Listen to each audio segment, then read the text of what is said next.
So I thought I would share a beautiful story with you about something that happened to Sue and I maybe a month back at this exact place. And I'd like to go right down to the pier and talk about it, get a better view, but it's busy, it's occupied. So anyway, we had come down there, and that day I just got my blue heron drum back, and I was really excited, and it was great, you know. And I had been missing for like 3 months, and I played it for them in the woods, the Sasquatch people, a lot, and you know, it was really, really special to me, and I really didn't realize how much it meant to me until I actually got it back. I had let it go. I figured, you know, you got to let things go, and I had let it go. And but when I got it back, I realized how much I loved it from that first beat, that first resonating beat. So anyway, Sue and I were down here one night, and I had the drum. It was the first day I got it back, and she said, "Go and grab your drum from the car."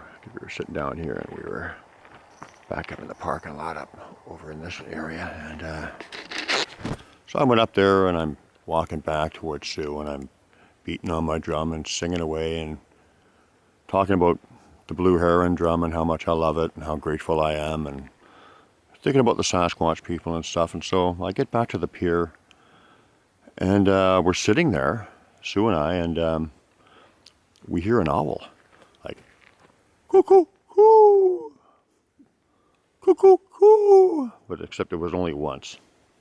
One clear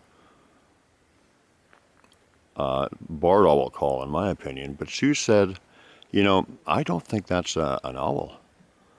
And, well, I thought it was an owl. And I said so. I said, Sue, I don't know. I think that's a barred owl. I've heard them here before.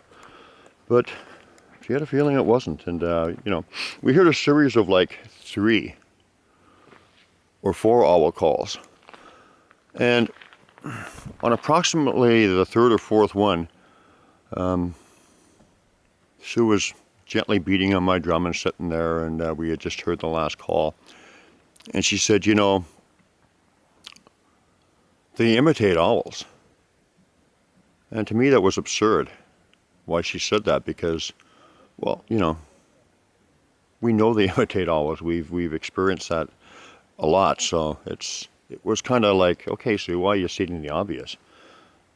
I just didn't really know why she said it, but you know, it's kind of like saying, well, water is wet. You know, it's like, I don't know. It was just like, okay, yeah, okay, we know that. But as soon as she said that, split second she said that, all of a sudden there was a outburst for about 5 to 7 seconds, and the only way I can describe it is to say that try to imagine maybe a dozen people stranded on a desert island, and they're, you know, like they're there and they're desperate and they're, you know, running out of food and stuff, and you know, really want to get off, and a plane goes over, and you know, they're trying to get his attention, and they're woo woo, yip yip, hey hey hey, stop, woo woo.